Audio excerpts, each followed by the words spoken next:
we shot it better, made some shots, obviously, that helps. And then early second half had the same issue where an 18-point lead gets cut to 6-ish, and in Atlanta, it stayed at 6-ish, for the game, and we were fortunate to avoid overtime. So today it was at 18, got cut to 6, and we won an 18-4 run. So that response was just so much better, and that five-some that was out there for the majority of those next, 6 to 8 minutes, I thought did a really good job, played some connected basketball, moved it. For the most part, though, I think what they did better than the guys that started the second half was defending without fouling. We wanted pressure, but we fouled a bunch, a little flat-footed, and just had some mental errors there early second half. But Troy's tough to defend too. During that stretch where y'all built the league back up, several big plays from Cannon. What did you see from him, and then just sort of what you've seen from him during this preseason? That's what you see every day with Cannon. He's a developing player on the glass, and playmaking for others, and defending, blocking shots, and affecting the game positively in other ways than making jump shots. Attacking the rim, I would put in that category as well. Drawing fouls and putting pressure on the paint. But he's a really gifted, effortless shot maker, and he can rise up above you and shoot it as if it's not contested, because he's got 6'9", plus he's got a really high quick release. So he's just doesn't like confidence either. He thinks every one of them is going in. Mike, you think these first two or these exhibition games are a good reflection of where you guys are defensively as well as three-point shooting? Is that kind of who you are?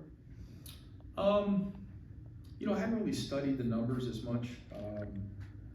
Sitting here, I think tonight's more indicative of the way we shoot it than the other night, for sure. Defensively, it's kind of indicative of where we are right now, but we're optimistic we can get a lot better.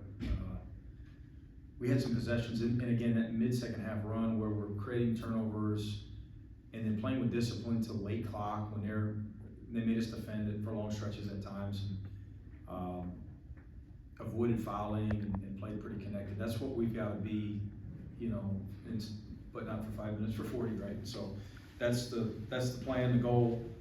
And then, there's some other stuff defensively that we'll add, just like Troy will add. It's early for both of us. About halfway through that first half, you guys kind of took the game over. I think you guys got out to like a 22-point lead, something like that. What did you see was working as far as pushing the pace, and what was working in that area? I thought overall we're a pretty good passing team, but pretty willing as well. And I saw that mid-second half. I really saw it for 40 minutes. We only shot a couple where I thought somebody maybe to my right or left was open.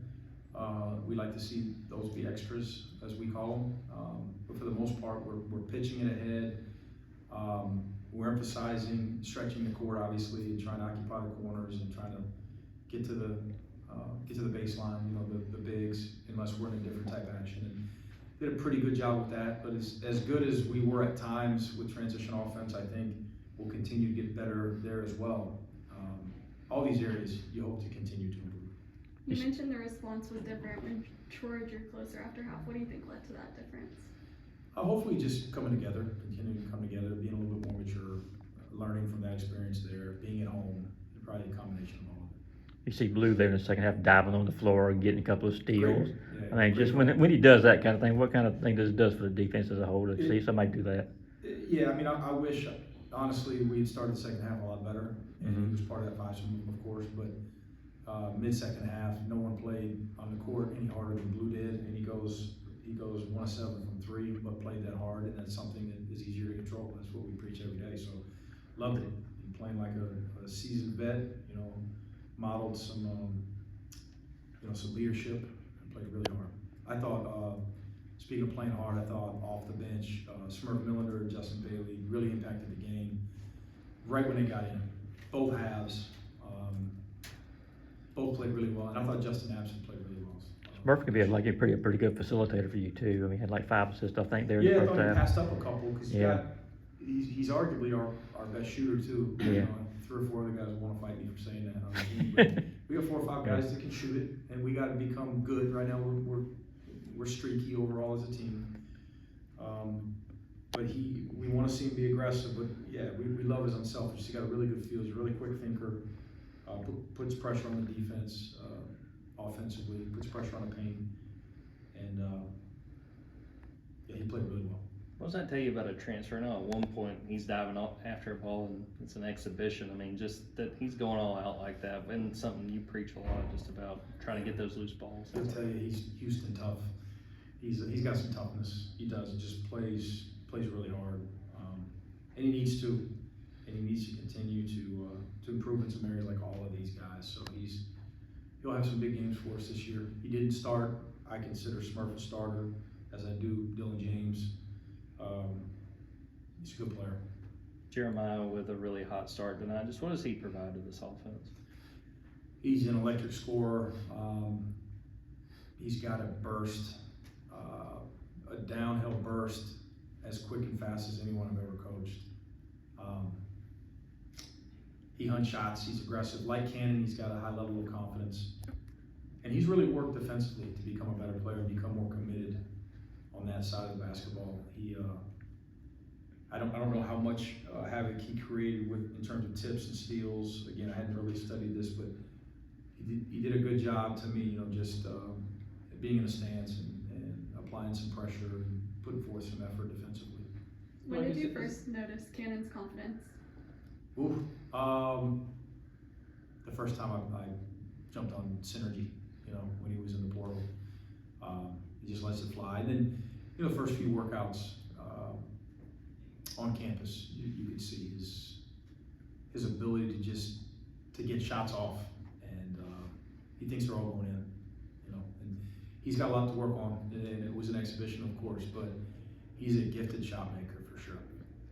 Like, as this season, unfolds, what do you think will determine, whether you guys can play at the level you did last year, which was obviously, Yeah. the season? I would say how much we connect, how much we buy into the intangibles, the hard stuff, our physical toughness. Troy was physically tougher than us today. But the blackouts, the missed hits, the wall ups, the driving through contact, all of those things that we were really good at last year. If this team can get even in the same neighborhood in a couple of those categories, we're not going to be as physically imposing, but just connecting and understanding that we've got some gifted scorers. We've got some guys that can get shots off. We're as good a passing team as I've coached in a while. I told you all that, but those things only get you so far, and I'm happy that we're those things. But can we guard without fouling? Can we come out in the second half and be, again, more accountable? Can we connect to where, hey man, you just missed that block out. That's not what we do here. That ain't gonna help us win in the SEC, and the other guy accept that. Right now we got a ways to go in those categories. One question left for